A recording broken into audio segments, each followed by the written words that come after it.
विजय knowledge hub में एक बार फिर से आपका स्वागत है। आज की इस वीडियो में हम लोग देखेंगे छत्तीसगढ़ स्कॉलरशिप पोर्टल पर सत्र 2020-21 में पुराने बच्चों की जो अध्ययनरत थे उनकी ऑनलाइन एंट्री हम किस प्रकार से करें या उनका नवीनीकरण हम किस प्रकार से करें। यहाँ पर मैं आपको बताना चाहूँगा कि सत्र 2020-21 की नवीनीकरण की जो प्रक्रिया है वो कुछ ही विद्यालयों के लिए ओपन की गई है।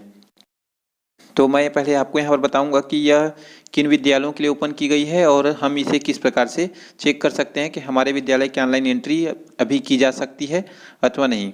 तो यदि आपने चैनल को लाइक और सब्सक्राइब नहीं किया है तो पहले चैनल को लाइक और सब्सक्राइब कर लें और इसके बाद हम वीडियो स्टार्ट करते हैं। सबसे पहले हम अपने मोबाइल के ब्राउज़र पर जाते हैं और ब्राउज़र पर क्लिक करके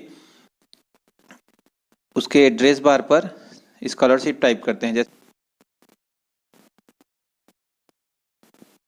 स्कॉलरशिप पोर्टल सीजी पर क्लिक करने से हमारा जो वेबसाइट है वो ओपन हो जाता है। इसमें हम छत्तीसगढ़ छात्रवृत्ति पोर्टल पर क्लिक करते हैं और क्लिक करने से हमारा लॉगिन पेज जो है वो आ जाता है।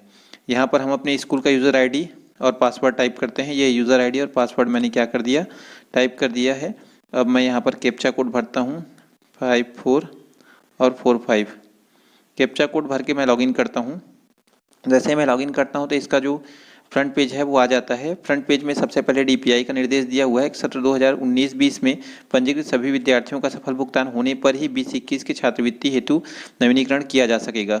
ये बोल रहा है कि यदि 19-20 में आपने जितने बच्चों का पंजीयन किया हुआ था, यदि सभी बच्चों का खाते में जो राशि है वो आ चुकी होगी तभी आप नवीनीकरण के कार्य जो है वो कर सकते हैं, अन्यथा नहीं कर सकते हैं। तो सबसे पहले मैं चेक करता हूँ कि क्या मेरे विद्यालय के सभी छात्रों का 19-20 का जो भुगतान है वो किया जा चुका है अथवा नहीं। इसके लिए सबसे पहले मेरे को अपने मोबाइल के ऊपरी कोने पर बने हुए होम बटन पर जाना होता है, मेनू बटन पर जाना होता है। मेनू बटन पर क्लिक करने के बाद मैं सबसे पहले रिपोर्ट पर जाता हूँ। रिपोर्ट पर क्लिक करने पर मेरे सामने में सत्र दिखाई देते हैं, तो उनमें से मैं 19-20 सत्र का चयन करता हूँ और उसमें से मैं पंजीकृत विद्यार्थियों की सूची देख लेता हूँ।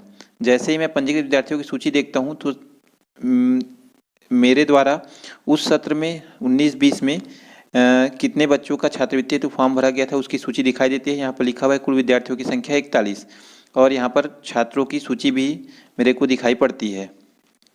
यहाँ पर आप देख सकते हैं ये कुल मेरे द्वारा पंजीकृत विद्यार्थी जो थे वो 41 थे, ये 41। इसके बाद ये 41 छात्र हैं। इसके बाद मैं इसे बंद कर देता हूँ और वापस मैं मेनू में जाता हूँ। जैसे मैं मेनू में जाता हूँ अब मैं संवितरण पर क्लिक करता हूँ और संवितरण पर क्लिक करने के बाद 19-20 का चयन करता हूँ। इसमें से मैं सफल विद्यार्थियों की जानकारी पर क्लिक करता हूँ। जैसे मैं क्लिक करता हूँ तो मुझे यहाँ पर दिखता है 19-20 में मेरे द्वारा 41 बच्चों का पंजीयन किया गया था, लेकिन कुल 31 विद्यार्थियों के खाते में पैसा जो है वो स्थानांतरित हुआ है। यहाँ पर मैं उन 31 विद्यार्थियों की सूची भी देख सकता हूँ। इस प्रकार से मेरे द्वारा कुल पंजीयन किया गया था 41 लोग का और पैसा जो है या संवितरण जो है वो कितने बच्चों के में हुआ है, 31 बच्चों के में हुआ है। इस स्थिति में मेरे यहाँ सत्र 19-20 में सफल भुगतान जो है वो पूर्णतः नहीं हुआ है, इसलिए मैं अपने विद्यालय के पुराने बच्चों का नवीनीकरण का फॉर्म जो है वो अभी नहीं कर सकता हूँ। तो इसके लिए आपको परेशान होने की आवश्यकता नहीं है। आप इंतज़ार करिए, जब आपके विद्यालय के समस्त छात्रों का सफल भुगतान हो जाएगा तो आपके विद्यालय के लिए नवीनीकरण का जो ऑप्शन है वो खोल दिया जाएगा। अब मैं चेक करता हूँ कि क्या मेरे विद्यालय के पुराने बच्चों के नवीनीकरण की जो ऑप्शन है वो खुली है कि नहीं है। इसके लिए सबसे पहले मैं सत्र 19-20 पर जाता हूँ और 20-21 पर जाने के बाद मैं यहाँ क्लिक करता हूँ पंजीकृत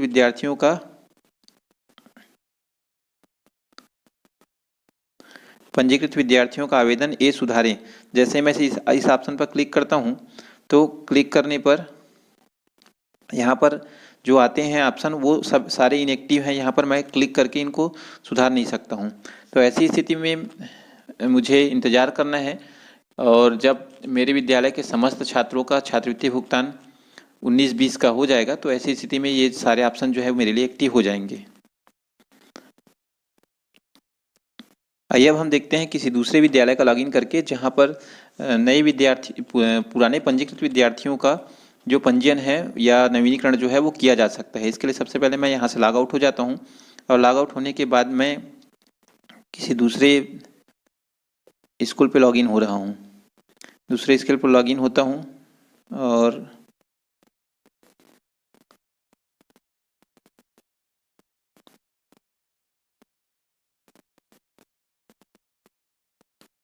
ये हमने किसी दूसरे विद्यालय के पेज पर लॉगिन किया हुआ है। यहाँ पर सभी इस विद्यालय के सभी 19-20 के पंजीकृत छात्रों का छात्रवृत्ति भुगतान कर दिया गया है। तो ऐसी स्थिति में यहाँ पर पुराने विद्यार्थियों के नवीनीकरण की जो ऑप्शन है वो खोल दिया गया है।